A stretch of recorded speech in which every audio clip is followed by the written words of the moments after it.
E eu quero falar um pouquinho sobre algumas coisas extraídas desse livro meu aí, o que estou ensinando aos nossos filhos. Eu tenho interesse sobre educação já há vários anos, até antes de começar a trabalhar no campo da educação, exatamente porque eu tinha filhos. E então, preocupado com meus filhos, comecei a pesquisar. O primeiro livreto escrito nessa área aí foi em 1988, e o nome dele era Educação Cristã, o que é isso? E a ideia era examinar um pouco o que é educação escolar cristã, porque o termo educação cristã, às vezes ele é confundido com educação religiosa, mas se a gente chama de educação escolar cristã, nós temos uma distinção boa. A educação religiosa é aquilo que acontece na esfera da igreja, da família. A educação escolar cristã é ministrar todas as áreas de conhecimento com um alinhamento em cima de uma cosmovisão cristã, alinhados com a realidade de um Deus soberano que existe, que se comunica com a humanidade através do seu Filho Jesus e que está presente no seu povo através do Espírito Santo. Então, um Deus triuno e que permeia também todas as áreas do conhecimento, porque Ele é o autor do conhecimento. Consequentemente, qualquer área ela é adequadamente estudada se ela é estudada sob a consciência de que existe um Deus que permeia todas as coisas. O livro, então, foi escrito já mais recentemente, em 2012, compilando várias dessas palestras que eu tenho dado, alguns escritos e algum material novo também, trazendo uma proposta nova que eu tenho chamado de pedagogia redentiva, que é para os cristãos que conscientemente abraçam essa visão de mundo cristã que encontramos na palavra de Deus. Dizem as más línguas, como o reverendo Augusto Nicodemos escreveu a apresentação, que ele é aquele lá no lado esquerdo, o reverendo Mauro Meister escreveu o prefácio a esse no centro, e sobrou para o autor o que está no lado direito. Mas há controvérsias. E eu queria iniciar a nossa sintonia, principalmente com a situação que nós vivemos, trazendo aqui uma visão desesperada que é providenciada pelo autor daquela tira cômica Mafalda. Vocês devem conhecer. Mafalda é uma garotinha que interage com as situações do dia a dia de uma forma bem pertinente e cômica.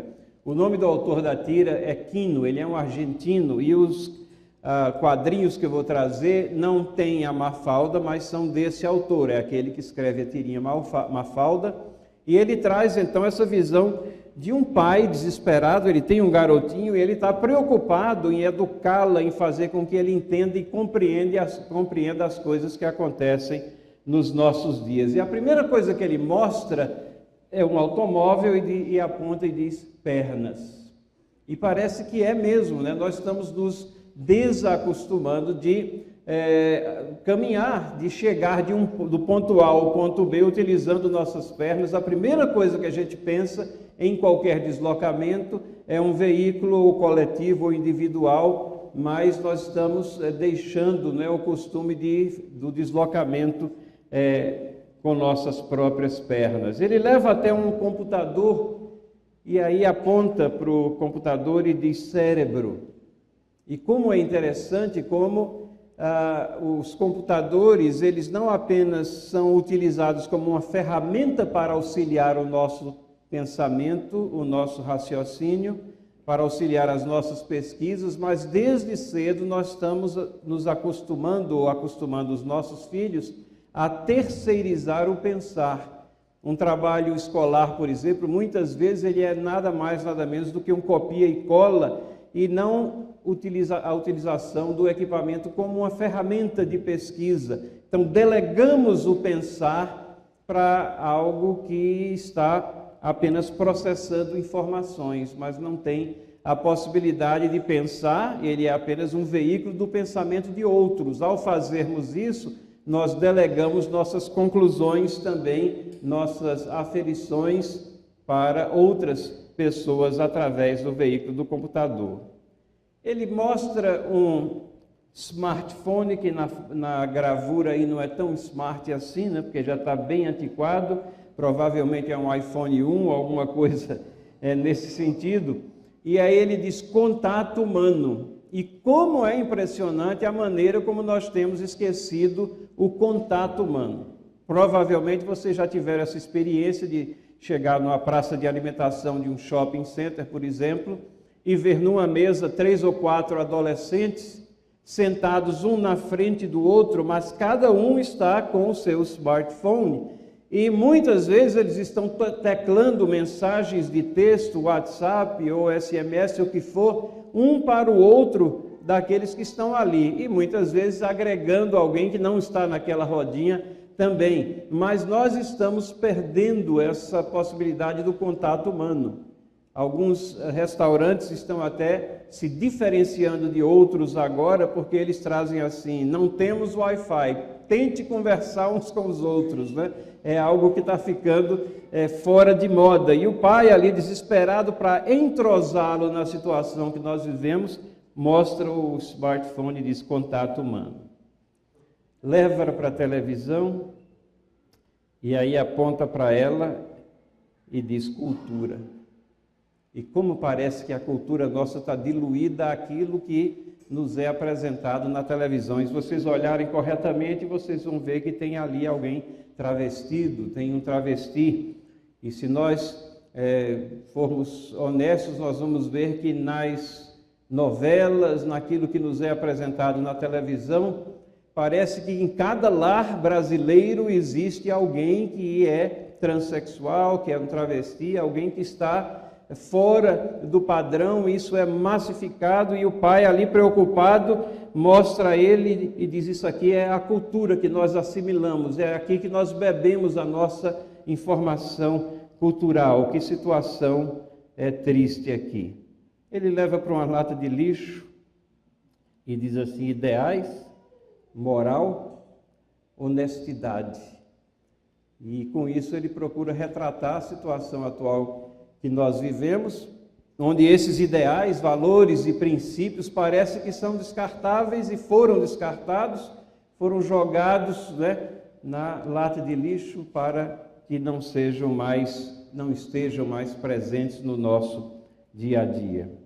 Leva até a frente de um espelho e aí mostra: o próximo a quem amar.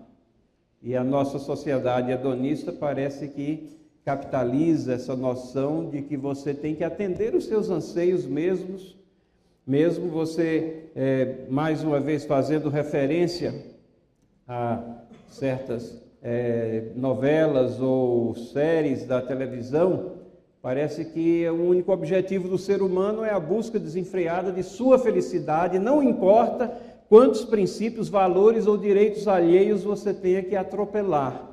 Mas desde que você esteja em busca da sua felicidade, você está legitimamente inserido nesse mundo. E nós sabemos como cristãos que não é assim, mas essa é a mensagem subliminar que está em todo momento. Busque a sua felicidade, seja proativo e não olhe, não dê atenção àquilo que limita os seus passos. E então o pai mostra lá que ele deve se concentrar nele mesmo para vencer nessa cultura insana. Mostra uma nota e aponta e diz Deus. E o Deus dessa era é o dinheiro, e isso já nos alerta a palavra de Deus, e parece que é isso que move as pessoas. Elas esquecem valores, princípios, família, esquecem qualquer coisa quando estão submetidas à tentação de ganhar mais um pouco, mesmo que seja ilegitimamente. Talvez nós nunca tenhamos tido tantas evidências disso, assim, evidências concretas, né, como nos dias atuais. Nós sabemos que tudo isso é fruto do pecado, da corrupção humana, mas nós temos exemplos assim muito grandes, graves e explícitos nos dias de hoje. E por fim ele se agarra à criancinha e diz: é importante que você aprenda bem desde pequeno como são essas coisas. Mas notem o desespero do pai, ele está apenas mostrando, confrontando, não há direcionamento, não há contraste, né? E como é que vai crescer esse garotinho a não ser assimilando essas situações que estão ao nosso redor? e que se constituem parte da nossa civilização, da nossa sociedade. Nós temos um problema, e um dos focos principais que eu queria trazer a esse nosso tempo conjunto é sobre a questão dos livros didáticos brasileiros. Afinal de contas, o que é que eles estão ensinando? O que é que eles estão transmitindo?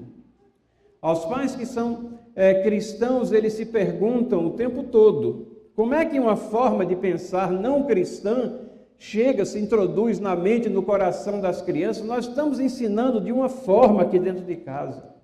E nós nos esquecemos que o tempo que você tem com seu filho e sua filha em casa, ele é mínimo, comparado com o tempo de exposição que ele tem a outras situações, não somente a situações de diversão, mas ao tempo que ele passa na escola, a instrução que ele está recebendo. E o que é que está sendo transmitido nessa instrução, nesse tempo que ele passa na escola? Como é que uma cultura que não tem Deus, como é que ela exerce pressão, como é que ela se miscui nos livros didáticos e chega então à percepção, é oferecida a percepção da criança e muitas vezes enfaticamente pela consubstanciação disso do professor que está ali com a obrigação de transmitir aqueles materiais. E temos dois grandes problemas. Os livros didáticos e os paradidáticos, que são aqueles que adentram o currículo e são colocados para que sejam também lidos e referência feita a eles também, eles contribuem para a crise do nosso ensino. E eu não estou falando só para a crise no sentido moral, mas há uma divergência de foco tão grande e o nosso ensino ele vive em crise, que um dos pontos principais que nós temos frequentado os últimos lugares em aferições internacionais, como o teste PISA, por exemplo, que é um teste internacional que é aplicado em cerca de 67 nações ao redor do globo, o Brasil tem frequentado sempre os últimos lugares ali, né? Há uma constatação de que a Argentina está pior do que a gente, mas isso não é muito consolo, né? Ganhar da Argentina nessa situação não adianta tanto, porque todos nós estamos frequentando ali os últimos lugares, e os primeiros estão sempre lá em nações como a Finlândia, a Coreia ultimamente tem frequentado os primeiros lugares, a China está em ascendência, Estados Unidos está mais ou menos no meio dessa escala também, não tem estado no topo, mas nós temos um problema no nosso ensino e grande parte desse problema é em cima de livros didáticos e paradidáticos. Também temos uma cultura nossa que está impregnada pelo marxismo cultural. E não é nosso propósito fazer uma exposição do que é marxismo cultural, mas são princípios, são fundamentos de uma visão na qual não existe lugar para Deus. Ela é uma visão horizontalizada, ela é uma visão meramente de avanço socioeconômico e construída em cima de premissas erradas, mas que foi gradativamente encontrando guarida no mundo intelectual especificamente, e hoje em dia, né, os nossos livros didáticos, que são produzidos pela elite intelectual, pedagógica, termina permeando todas essas ideias, isso ao nível das nossas crianças também, e incentivado pelo poder público. Consequência disso é que nós temos realidades que são distorcidas, crianças e adolescentes, elas estão sendo encaminhadas num rumo que vai resultando não em ascensão moral, mas em dissolução moral, pessoal, familiar e social. Ou seja, há um caminhar que opera a degradação, a diluição dessa estrutura frágil que conserva a sociedade coesa e progredindo no rumo certo. Mas parece-me que toda bandeira que é defendida dentro do que é incentivado hoje em dia nos livros e pelo poder público, ela tem a tendência de promover a dissociação da família em vez de fortalecê-la como a célula principal da sociedade. A revista Veja, há algum tempo atrás, saiu com essa reportagem de capa.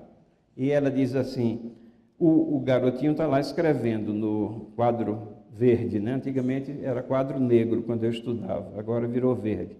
O ensino no Brasil é ótimo, né? E a reportagem falava da crise do ensino brasileiro, isso já tem alguns anos aí.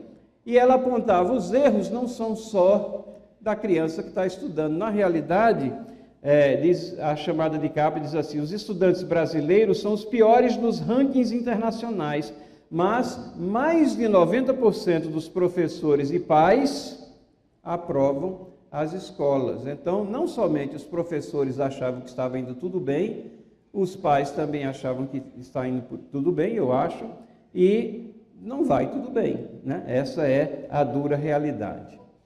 E o Ali Kamel é um conhecido jornalista, no alto escalão, hoje em dia, diretor de jornalismo da Globo. Ele tem textos muito pertinentes, é uma pessoa extremamente esclarecida, não me consta que ele seja um cristão, mas ele expressa uma preocupação nesse artigo que ele escreveu já lá nos idos de 2007. E o nome do artigo é O que ensinam as nossas crianças, né? Semelhante o assunto que nós estamos tratando aqui. E Ali Kamel diz assim, nossas crianças estão sendo enganadas. A cabeça delas vem sendo trabalhada e o efeito disso será sentido em poucos anos. E veja um grito de desespero dele. É isso que deseja o MEC? Se não for, algo precisa ser feito pelo Ministério, pelo Congresso, por alguém. Ele está desesperado, alguma coisa precisa ser feita. Mas qual é a perturbação do Ali Kamel? Qual é a preocupação dele? Ele dá alguns exemplos aqui nesse artigo. E ele se refere a essa coleção, Nova História Crítica, livros de história, distribuídos gratuitamente pelo MEC a 750 mil alunos da rede pública. O MEC tem esse programa de distribuição de livros, são quantidades assim astronômicas, né? Absurdamente altas, na casa das centenas de milhares ou até de milhões de livros que são distribuídos. E essa nova história crítica, ela tem essa abordagem crítica à história, que é uma espécie de estrutura teórica, pedagógica, que é colocado a temas que têm que ser apresentados. E ele dá aqui, como é que um país marxista é descrito nesse livro de história? Pensem, a criança está estudando história, e aí tem a descrição do que é um país marxista. O que é um país marxista? E aí vem a descrição. Terras, minas e empresas pertencem à coletividade. As decisões econômicas são tomadas democraticamente pelo povo trabalhador visando o bem-estar social. Os produtores são os próprios consumidores, por isso tudo é feito com honestidade, para agradar a toda a população. Não há mais ricos e as diferenças sociais são pequenas. Amplas liberdades democráticas para os trabalhadores. Gente, isso é um paraíso aqui, né? Agora, você vai e coloca isso perante uma criança e diz, olha, aquele papo que você está ouvindo em casa de que num país marxista você tem não somente desigualdades, mas a exaltação de uma oligarquia, você tem opressão, você tem campos de concentração, os gulags aí da vida. Não, isso aqui é o que é um país marxista, e você vai formando a cabeça. Isso aqui está no artigo do Ali Kamel. Ele mostra aqui como é que é tratada a questão da revolução cultural na China. E aí o livro diz assim, foi uma experiência socialista muito original. Velhos administradores foram substituídos por rapazes cheios de ideias novas. Em todos os cantos se falava da luta contra os 4 velhos. Velhos hábitos, velhas culturas, velhas ideias, velhos costumes. Milhões de jovens formavam a Guarda Vermelha, militantes totalmente dedicados à luta pelas mudanças. Né? Que coisa empolgante, né? Mas eu vivi esse momento aqui, eu estava na universidade na época da Revolução Cultural, isso é muitas luas atrás, 75% aqui não era nascido ainda, mas eu vivi seguindo as coisas que estavam acontecendo, e realmente era uma luta contra os 4 velhos, mas era contra muitos velhos. Era comum você ver as paradas de idosos, né, velhos no sentido de idosos, carregando cartazes que eram insultos a eles e às ideias dele, enquanto que um bando de jovens também inconsequentes e levados por essas ideias, né, promoviam a queima de livros e uma série de ideias assim bastante promissoras para a sociedade. Mas é isso aqui que consta nos livros, é um revisionismo das coisas que aconteceram. Sobre o líder chinês Mao Tse-tung, o livro de história diz assim: foi um grande estadista e comandante militar, escreveu livros sobre política, filosofia e economia, praticou esportes até a velhice, amou inúmeras mulheres e por elas foi correspondido. Para muitos chineses, Mao ainda é um grande herói. Uma das fotos que me lembra muito bem era do Mao Tse-tung praticando esportes, obviamente, numa piscina, né, cercado de mulheres bem jovens. Ele era um velho mulherengo realmente, mas essa descrição aqui parece que o cara, né?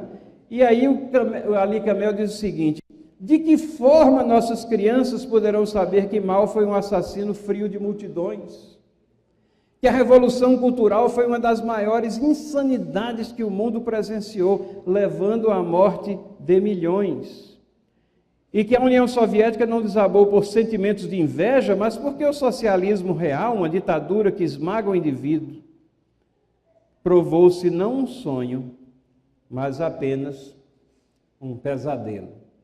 Dentro desses anos aqui que essas coisas estavam acontecendo, o meu filho está no Camboja, ele é missionário lá no Camboja, faz um trabalho de capelania numa escola evangélica lá e é pastor de jovens numa igreja internacional. E a história do Camboja é também muito conhecida, muitos talvez tenham até visto em tempos idos aí o filme Os Campos do Silêncio, Os Gritos do Silêncio, alguma coisa assim, acho que é Os Campos do Silêncio.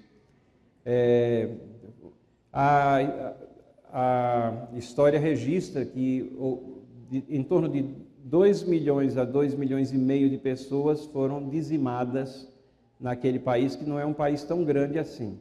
A capital, onde mora o meu filho, Phnom Penh, em 1979, ela tinha cerca de 700 mil habitantes.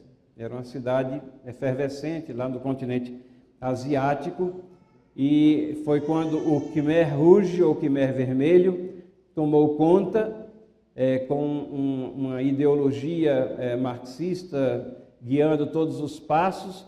As pessoas foram ordenadas a evacuar a cidade e ir para os campos de plantação. E elas tinham agora que produzir arroz lá nos campos, e aqueles que se recusavam eram fuzilados, e muitos também daqueles que iam terminavam morrendo por lá. O filme retrata um pouquinho essa era aí, esse filme que acho que da década de 80, já faz muito tempo, mas é um filme muito, muito forte, que retrata bem aquela área. Pois bem, no ano seguinte, 1980, a cidade estava reduzida a 32 mil habitantes, de 700 mil para 32 mil habitantes em um ano. Esse foi o grande avanço ali. Eles eram tão ruins, que nem os comunistas do Vietnã do Norte aguentaram eles, e eles foram expulsos pelos comunistas do Vietnã do Norte. E houve uma coisa curiosa: Deus move de forma misteriosa, né, nessa questão da história das nações. Nós vemos isso na fragmentação da União Soviética e a liberdade que foi colocada, pelo menos para a propagação do Evangelho. Lá no Camboja não foi diferente. Eles foram expulsos e restauraram a monarquia, mas uma monarquia constitucional.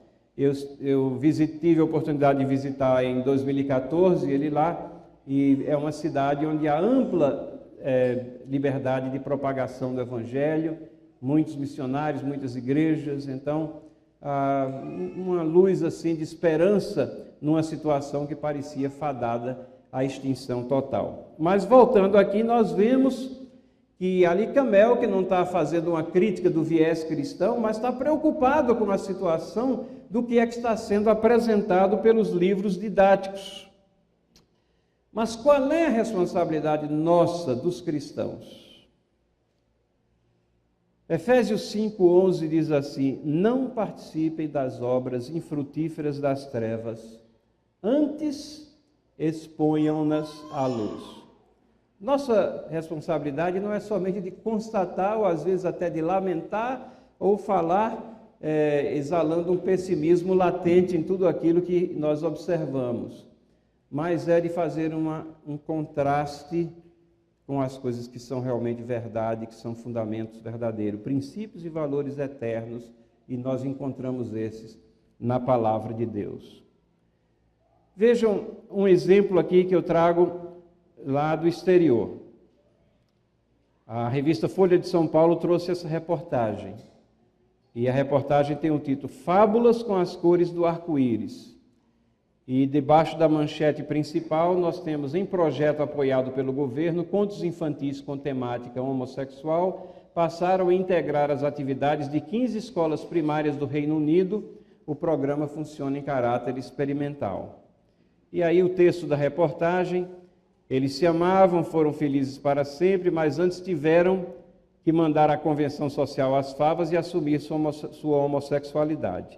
Contos como King and King, Rei, Rei, que narra como um príncipe diz não a todas as suas pretendentes e decide se casar com outro príncipe, fazem parte da rotina de crianças entre 4 e 11 anos, com o objetivo de combater a homofobia. Essa é a bandeira, vocês vão ouvir sempre, e já estão ouvindo, ouvem frequentemente, debaixo dessa bandeira, combater a homofobia, nós temos diversas ações de promoção da promiscuidade, na realidade de uma visão de sexo que não é aquela contida nas diretrizes das Escrituras. Mas quando se lança essa bandeira, combater a homofobia, você acha que tem que assumir essa posição também para não ser violento, porque o cristão não é violento. E realmente nós não somos violentos como cristãos. Mas não ser violento e ter convicções bíblicas sobre essa questão não significa que nós queremos praticar violência contra outras pessoas. Queremos sim apontar o erro aonde ele estiver, aonde ele existir. Mas continuando, a reportagem diz que o projeto tem o objetivo de criar ambientes mais inclusivos na rede de ensino. O projeto é financiado pela Agência de Ciência e Inovação. Vejam, a Agência de Ciência e Inovação é que está financiando um projeto de degradação moral, né? Mas aqui diz assim, conta com o apoio do Sindicato Nacional dos Professores, Conselho Geral do Ensino, toda a estrutura governamental está por trás. E no Brasil, o antropólogo Luiz Motti, fundador do Grupo Gay da Bahia, aplaude a iniciativa, né? Lógico. Exemplos recentes, essa tirinha aqui, King and King, vocês podem ver no último quadrinho, onde ele descarta as pretendentes, mas ele acha um pretendente e viveram, de acordo com a tirinha, felizes para sempre. Mas no Brasil, veja, Brasil recebe peça de temática gay. Então não é só uma questão de olhar o exterior, é olhar o que está acontecendo ao nosso redor. No Brasil, a história de um gato que comia escondido por não gostar de peixe chegará aos palcos escolares a partir do 2º semestre, baseado no livro O Gato que Gostava de Cenoura, de Rubem Alves. Gente, Rubem Alves é um escritor prendado, competente, ele escreve uma história que dá gosto, vontade de ler. Mas, infelizmente, o Rubem Alves assumiu, que já faleceu, né? Ele assumiu na sua vida posturas teológicas, uma rejeição dos princípios bíblicos e passou a nortear a sua vida num discurso totalmente anticristão, questionando coisas, chamando Deus de de cruel, de ditador. É impressionante a forma como ele rejeitou as coisas que ele havia sido ensinado.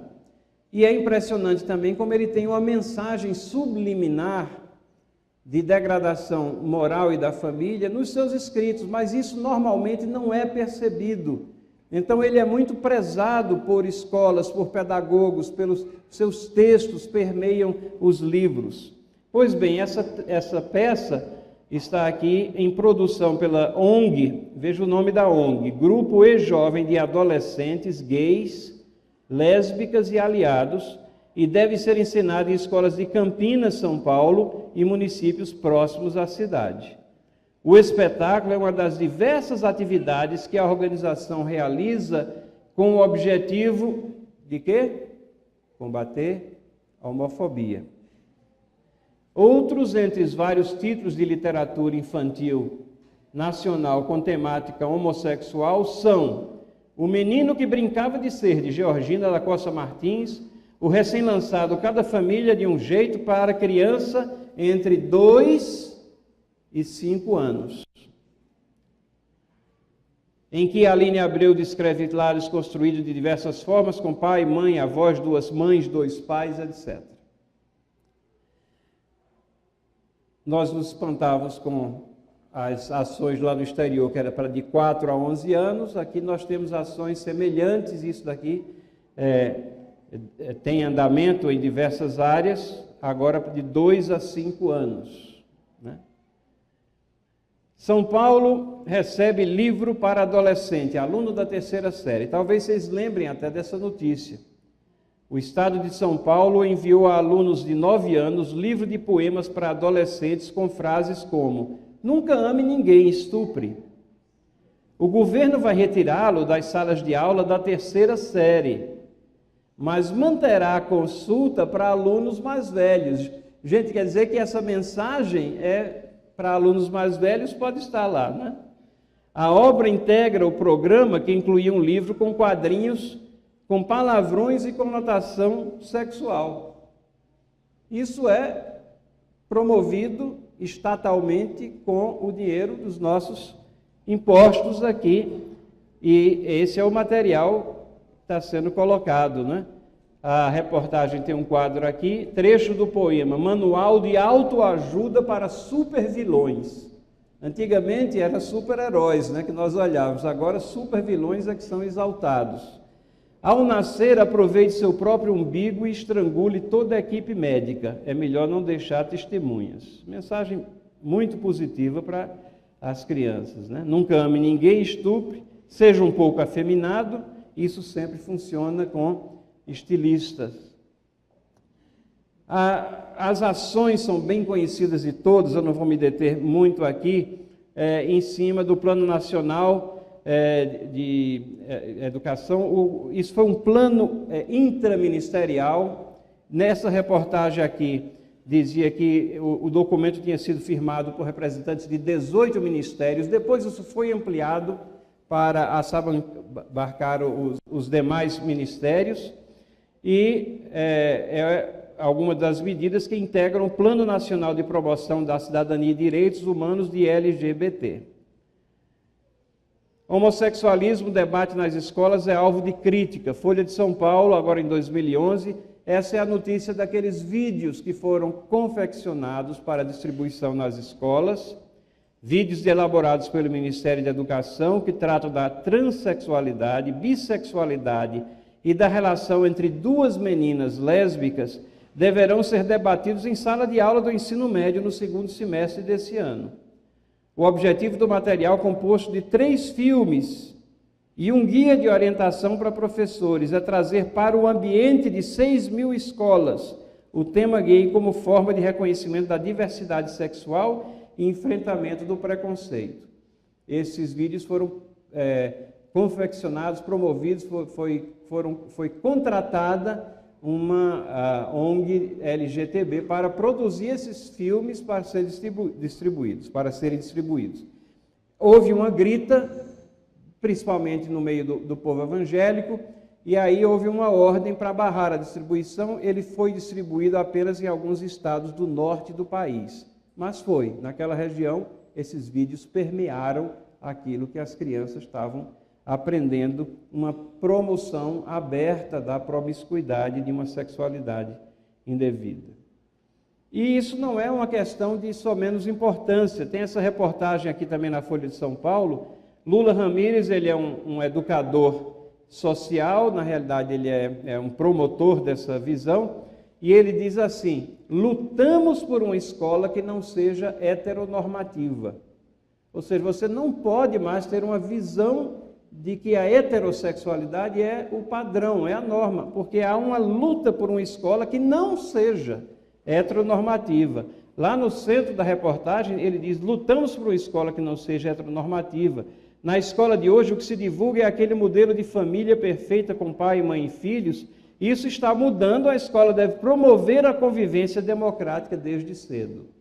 Essa história de promover a convivência democrática é um eufemismo muito conveniente, mas na realidade eles estão impedindo que você ensine que há um padrão. Ora, nós não somos inocentes e nem estamos com falta de sintonia ao que acontece ao nosso redor. Nós sabemos muito bem o que é que a sociedade apresenta e sabemos que existem muitos tipos de ajuntamentos que são caracterizados dessa forma, né? 2 pais, 2 mães, nós sabemos disso.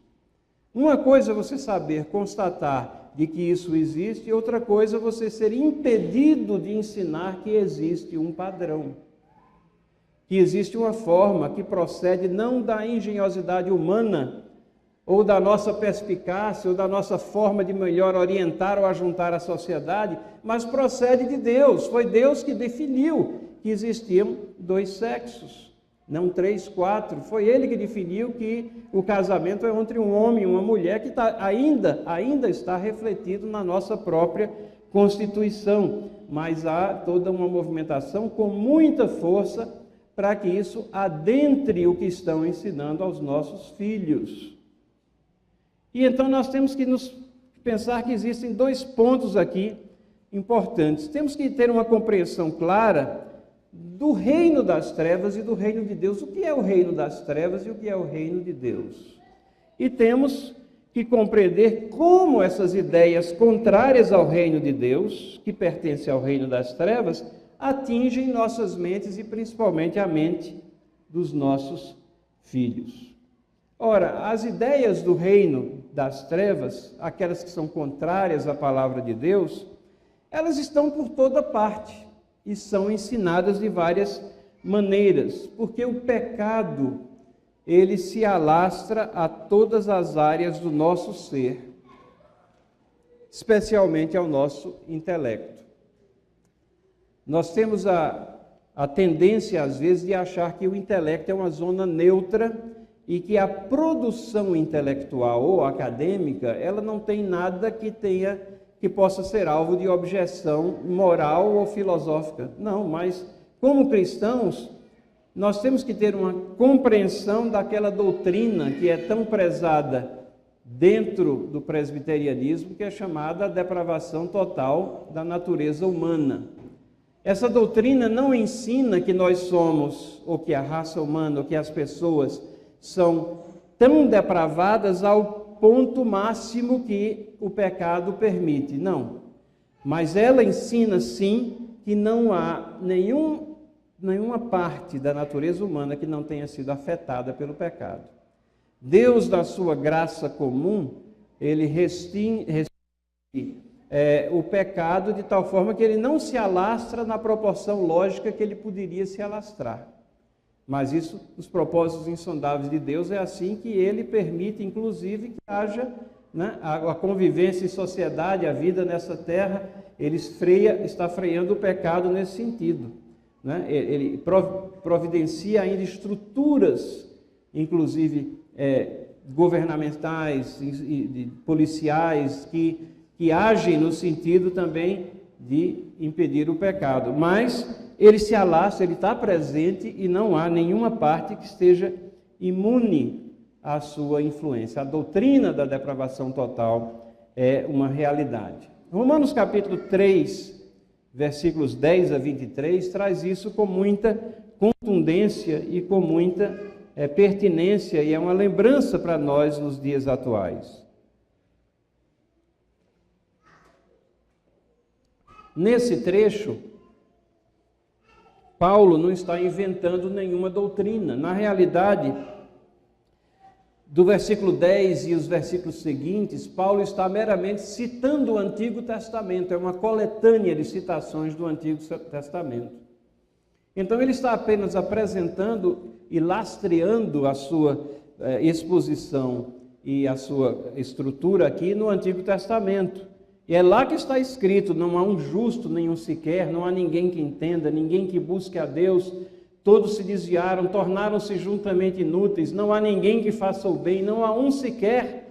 Suas gargantas são túmulos abertos, com suas línguas enganam, o veneno de serpente está em seus lábios, suas bocas estão cheias de maldição e amargura, seus pés são ligeiros para derramar o sangue, ruína e miséria marcam os seus caminhos e não conhecem o caminho da paz, não há temor de Deus diante dos seus olhos. Isso é um espelho que, a não ser pela graça e misericórdia de Deus, refletiria cada um de nós. É a graça, a misericórdia de Deus, a benevolência dele, que faz com que o nosso homem natural, a nossa natureza, possa ser modificada, transformada ou restringida. Transformada pelo Evangelho Salvador de Cristo Jesus, restringida quando nós estamos falando no sentido mais amplo, da sociedade no sentido mais amplo, o mundo. Deus está presente, também restringindo o pecado, mas isso é o retrato do que é o homem, do que são as pessoas aqui. É isso que faz com que nós tenhamos a necessidade da salvação. Pulando para o versículo 22, nós vemos: justiça de Deus mediante a fé em Jesus Cristo para todos os que creem, não há distinção, então nós temos esperança. E o versículo 23 diz: todos pecaram e estão destituídos da glória de Deus. O pecado, as ideias do reino das trevas, contrárias à palavra de Deus, estão por toda parte, são ativamente ensinadas de várias maneiras. E a Bíblia confirma que as pessoas sem Deus distorcem a verdade. Capítulo 1 de Romanos nos traz isso também. A ira de Deus é revelada do céu contra toda impiedade e injustiça dos homens que suprimem a verdade pela injustiça. O que de Deus se pode conhecer é manifesto entre eles, porque Deus lhes manifestou. E então, pulando para o versículo 21, tendo conhecido a Deus, não o glorificaram como Deus, nem lhe renderam graças, mas os seus pensamentos tornaram-se fúteis. Os seus corações insensatos se obscureceram. Dizendo-se sábios, tornaram-se loucos. Trocaram a glória do Deus imortal por imagens feitas segundo a semelhança do homem mortal, bem como de pássaros, quadrúpedes e répteis. Por isso Deus os entregou à impureza sexual, segundo os seus desejos pecaminosos dos seus corações, para a degradação dos seus corpos entre si. Trocaram a verdade de Deus pela mentira, adoraram servir as coisas criadas em lugar do Criador, que é bendito para sempre. Amém. O homem disse sábio, mas é louco. A produção intelectual que procede de uma vida que não tem Deus, ou até de alguém que tem a Deus, mas que não conseguiu permear ainda toda a carga acadêmica que recebeu, inevitavelmente ela vai refletir impiedade, ela vai refletir um caminho que é divergente daquele caminho que nos é apresentado por Deus na sua palavra. Então é assim que as ideias contrárias à fé cristã atingem nossas mentes. Nós estamos particularizando a nossa atenção na questão dos livros didáticos, não é? E aí, nesses minutos que nós temos à frente ainda, eu queria apresentar alguns exemplos de 3 maneiras através das quais nós temos exatamente influências anticristãs. A primeira delas é de forma explícita. Às vezes a coisa é muito clara, tá lá, ela salta aos olhos. Às vezes é de forma sutil, não é tão explícita assim. E pode ser que seja de forma velada, pode ser que esteja bem escondido, que é preciso você estar muito ligado para poder discernir o que é que você vai ver ali. Então vamos dar uma olhada primeiro de forma explícita. A passagem que me vem à mente quando eu penso nessa questão de um livro que traz algo de forma bem clara contra a palavra de Deus, mas apresentando como se fosse uma coisa boa, louvável. É Isaías capítulo 5, versículo 20. Capítulo 5 de Isaías é aquele capítulo dos ais. A expressão ai na Bíblia, ela não é uma interjeição proferida quando você é beliscado, não é ai. Não, ela é mais do que isso, ela é uma expressão de julgamento e de lamento ao mesmo tempo, ou de lamento e julgamento. E ela é colocada quando se constata que alguma coisa não está se encaixando dentro daquilo que agrada a Deus, ou que Deus quer. Capítulo 5 de Isaías traz vários ais, vários desses lamentos, julgamentos. E um deles, no versículo 20, diz assim: ai dos que ao mal chamam bem, e ao bem mal, que põe as trevas por luz e a luz por trevas, o amargo por doce e o doce por amargo. Né? Isso é aquilo que teólogos e filósofos chamam de inversão de valores. Né? Você tem uma coisa que é ruim e você coloca como sendo boa. E aquilo que é bom, você vai e tenta, né, puxar o tapete, você tenta ter alguma expressão pejorativa, ou você tenta levar algum sentimento negativo para que aquilo passe a ser visto como sendo algo ruim. Eu queria trazer a proposição de que o ponto básico aqui é, se você não consegue enxergar algo que é explicitamente contrário à palavra de Deus, você tem que aferir a sua fé, né? Porque se você tiver fé na palavra de Deus, se você tiver apreço pela palavra, algumas coisas devem saltar assim à vista. Então, esse é um dos pontos aqui. E trazer um exemplo, pelo menos um exemplo, de uma série chamada Cara ou Coroa, Filosofia para Crianças.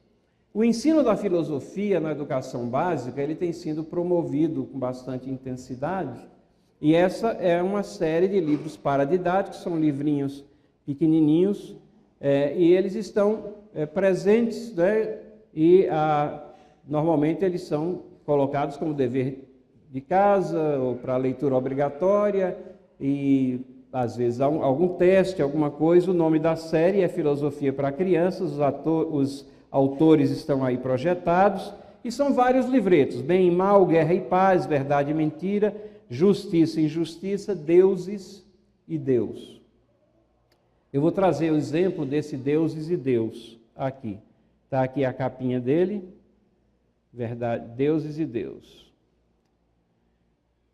Entre parênteses está o número da página, de onde eu tirei as afirmações. São só citações aqui. Para explicar o que acontece ao nosso redor sem levar em conta a ciência, podemos dizer que há seres invisíveis que se ocupam disso, os deuses. Os mitos constituem uma parte muito importante da cultura de cada povo. Entre todas as culturas humanas, algumas se propagaram mais do que as outras. Aquelas em que há apenas um Deus único, Deus com maiúscula. Os homens que acreditam em Deus não sabem se ele existe, mas acreditam. É preciso entender que o importante nas religiões é a sinceridade e, portanto, a liberdade. Quem compreende isso, aceita que os outros creiam em um Deus diferente ou em vários deuses, é uma pessoa tolerante.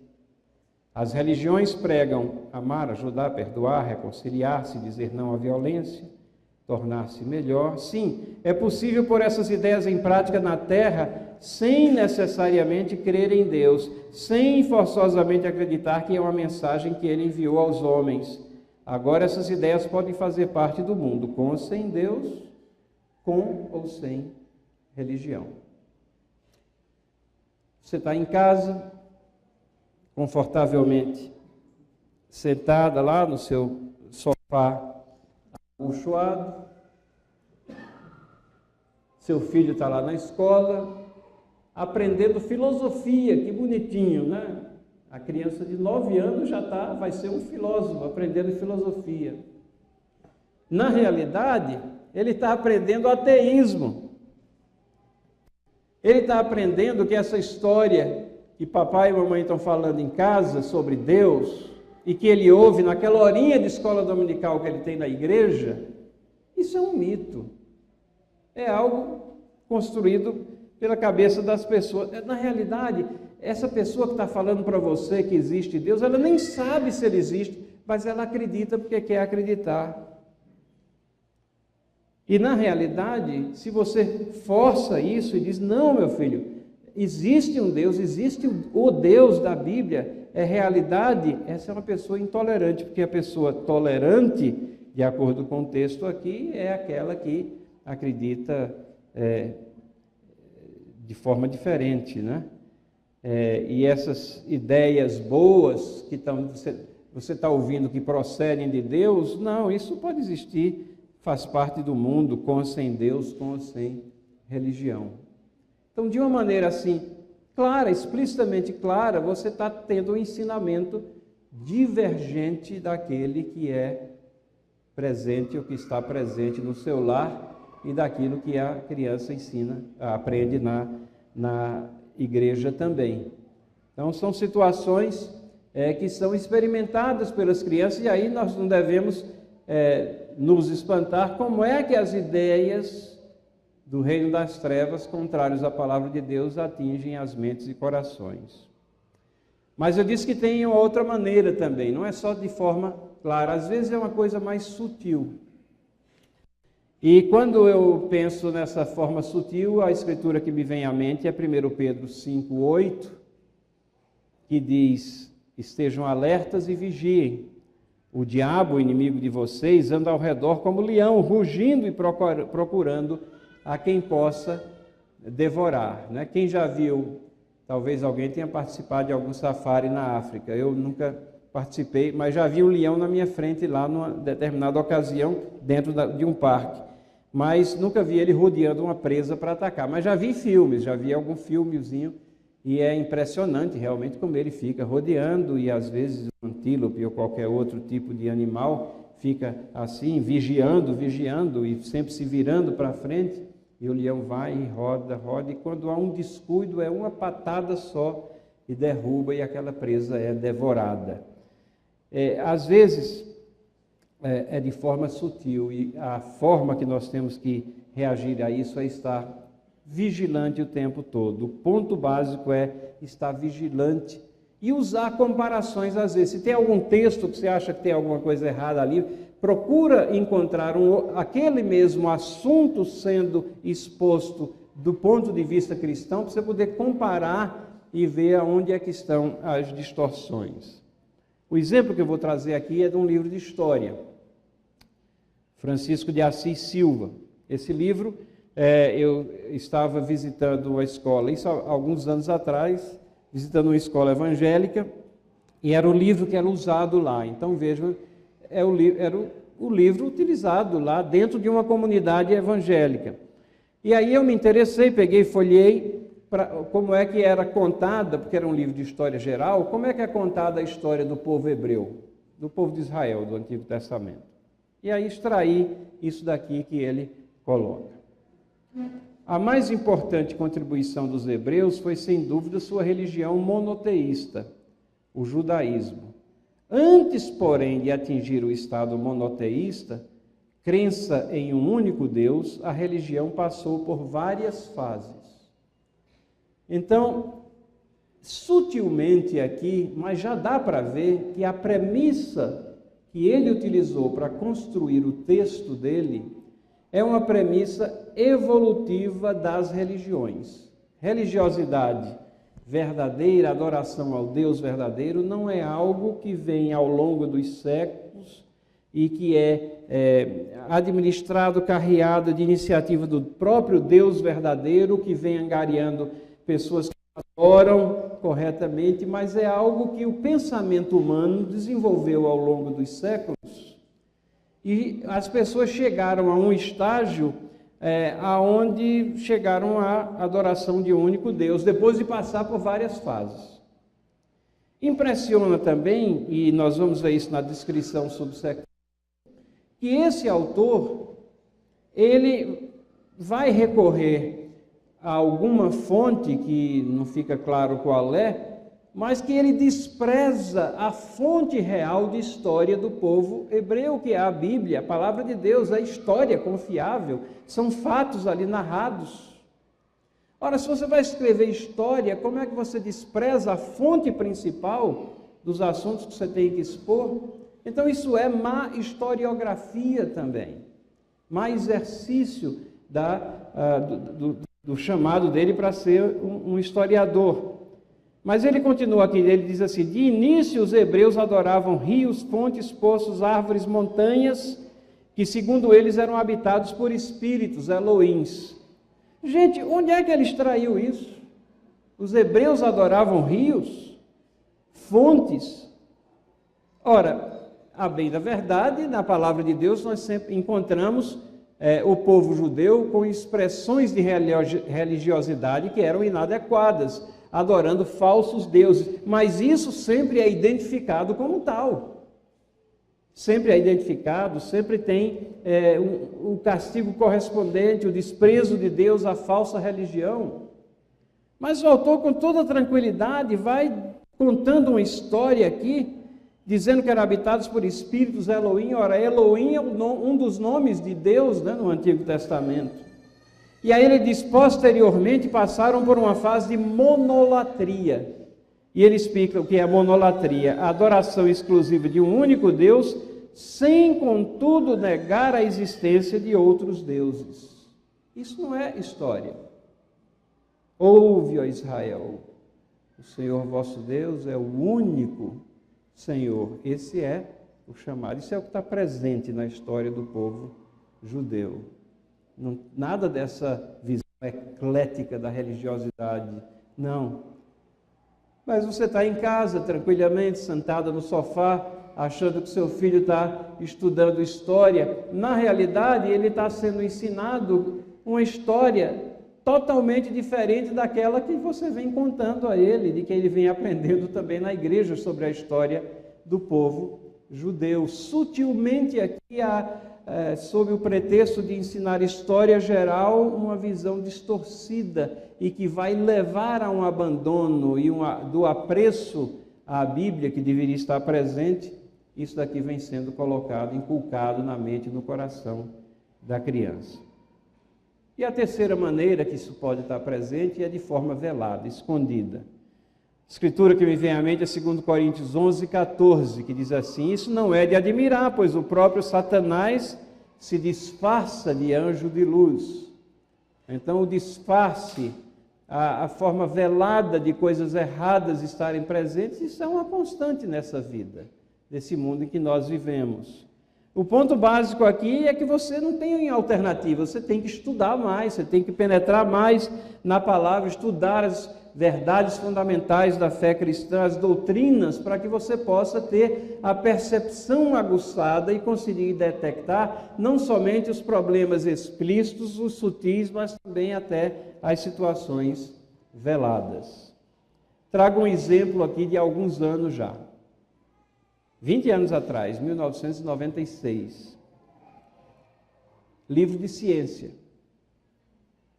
7ª série, editora FTD, uma editora que é bem conhecida. E esse livro, ele está apresentando funções celulares, cromossomos, anatomia, funções digestivas, reprodutivas. Aí você diz, gente, o que é que pode dar errado? É um livro de ciência, apresentar funções celulares, cromossomos, anatomia, né? Mas em paralelo à apresentação, né, dos ossos, provavelmente do corpo humano, das funções celulares, mitose, etc., tal, ele passa a falar do sistema reprodutor. E aí, falando do sistema reprodutor, ele fala de educação sexual.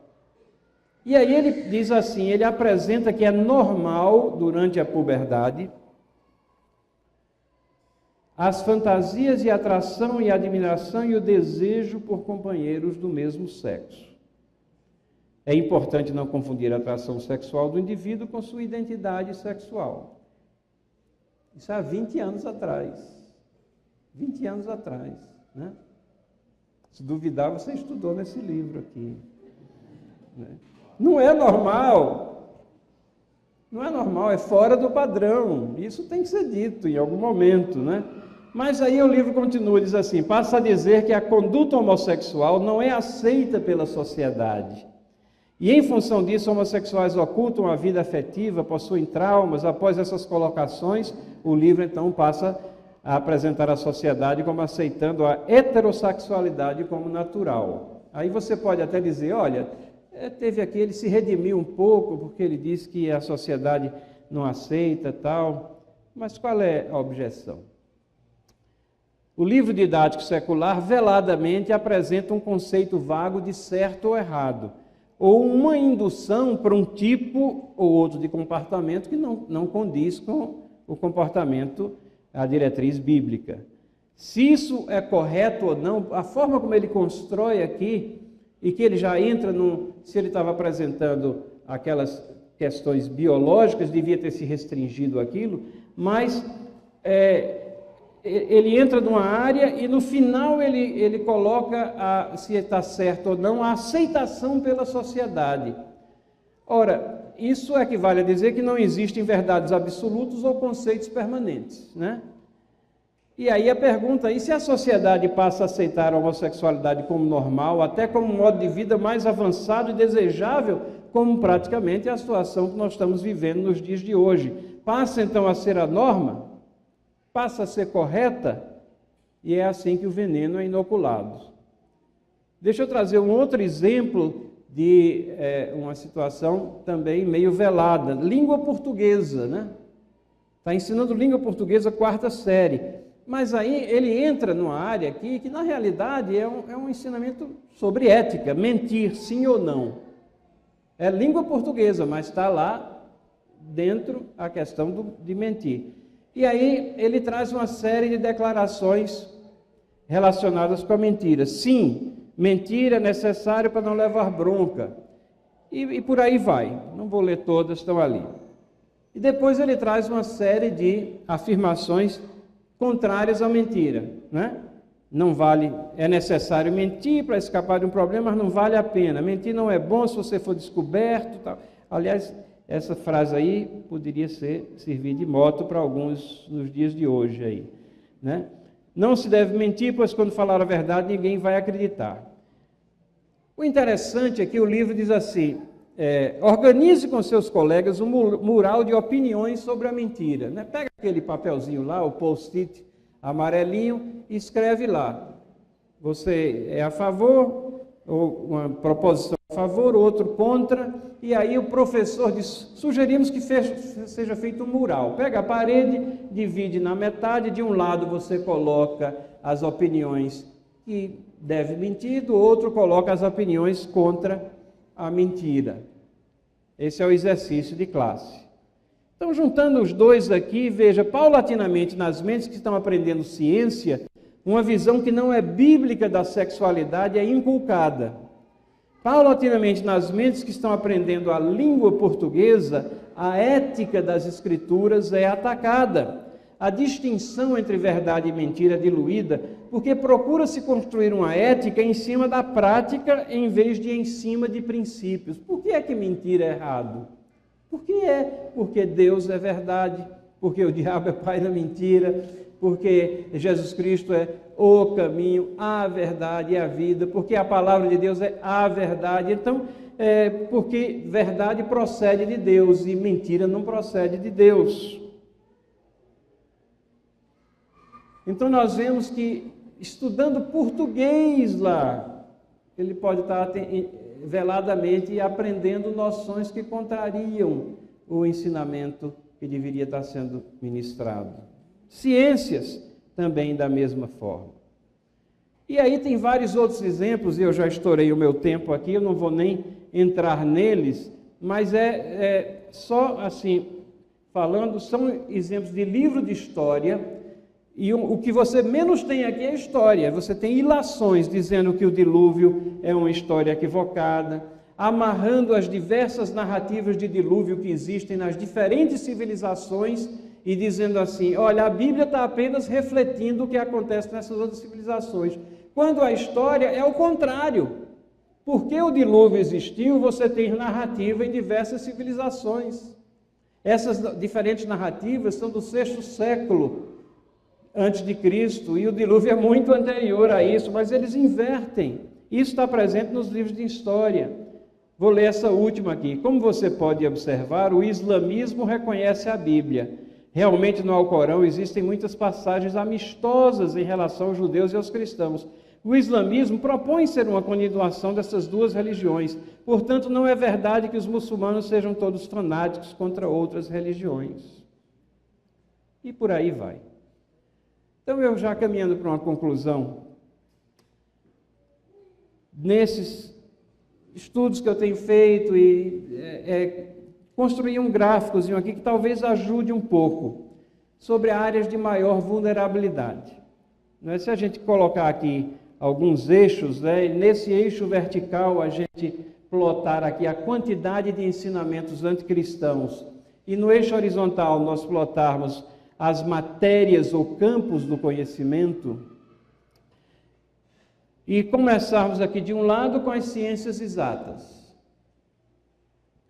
e no outro lado ciências humanas. E nessa área aqui nós vamos plotar a penetração filosófica anticristã. A curva que nós vamos ter resultante desse exercício vai ser alguma coisa semelhante a isso aqui. Ou seja, pouca possibilidade ali nas exatas. E uma possibilidade sempre maior na medida que caminha aqui para o lado direito. Eu vou repetir o gráfico, colocando o nome de algumas matérias, só para exemplificar melhor, Aqui estão os nossos eixos. De um lado a gente tem as exatas, do outro lado a gente tem as humanas. E aqui, lá naquele cruzamento dos eixos, vamos colocar a matemática básica, que são os blocos de construção das demais ciências aqui. Ao lado, vamos colocar a parte de gramática, o bloco de construção também da linguagem e tudo mais. E vamos aqui colocar, por exemplo, geografia, ciências, história, como a gente viu, entra tudo aqui, sociologia e leitura, campo fértil para entrar penetração anticristã, e obviamente que do outro lado, no extremo, filosofia, que você está gravitando totalmente no campo das ideias.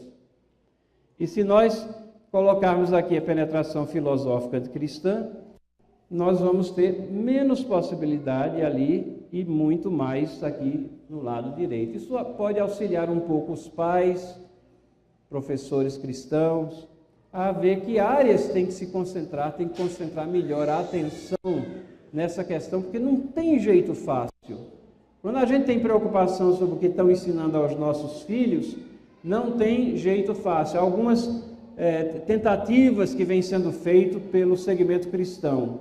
Uma dessas tentativas é o intenso esforço que o Instituto Presbiteriano Mackenzie desenvolve na formação de livros didáticos escritos partindo de uma cosmovisão cristã, exatamente para tentar ter um eixo na administração das áreas de conhecimento. Mas isso não prescinde o envolvimento paterno, materno naquilo que os nossos filhos vêm sendo ensinados. Então, já concluindo, nós temos que discernir o que lemos, vemos e ouvimos, Hebreus 5,14 diz assim: o alimento sólido é para os adultos, os quais têm pela prática as faculdades exercitadas para discernir tanto o bem como o mal.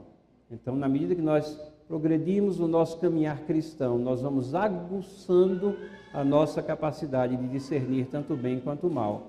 Nossas crianças talvez não tenham a capacidade desse discernimento, e aí entramos todos nós para auxiliá-las a construir esse discernimento. Romanos 12 é aquele trecho muito conhecido que nós não podemos nos conformar com esse mundo, tomar a forma desse mundo, achar que as coisas desse mundo, mesmo a produção intelectual acadêmica, ela é totalmente objetiva, não está eivada de subjetividade, né? E nós temos que ser transformados pela renovação da nossa mente, do nosso espírito, e aí nós experimentamos a boa e agradável vontade de Deus. E temos que reconhecer que existe perigo, sim, nos livros didáticos. Jesus tem palavras duras ali para os fariseus, quando ele diz assim: raça de víboras, como podeis vós falar coisas boas sendo maus? Pois do que há em abundância no coração, disso fala a boca. Nós poderíamos talvez parafrasear: disso que há em abundância na mente, isso teclam os dedos, né? Então, termina saindo e entrando na conversação ou no texto. E isso, eu não estou pregando, nem estou preconizando isolamento cultural, de jeito nenhum. Uma visão adequada da nossa vida cristã, ela diz que toda verdade é verdade de Deus, né? Aonde a verdade estiver, ela veio de Deus. O descrente pode não ver essa ligação, essa conexão. Nós que somos cristãos, nós temos que reconhecer que Deus é o doador da verdade. Então, não são somente, obviamente, crentes que constroem elevadores que param no andar correto, pontes que não caem. Não, Deus dá a sua graça comum e possibilita que coisas de mérito e qualidade sejam feitas, realizadas com precisão, cirurgias adequadas e tudo mais.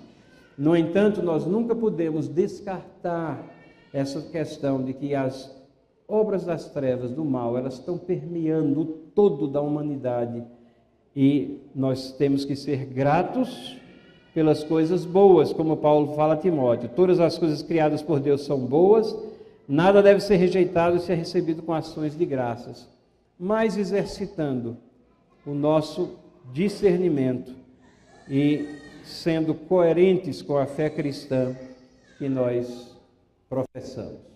Muito obrigado pela atenção de vocês nesses momentos aí que a gente teve a oportunidade de ver essas questões.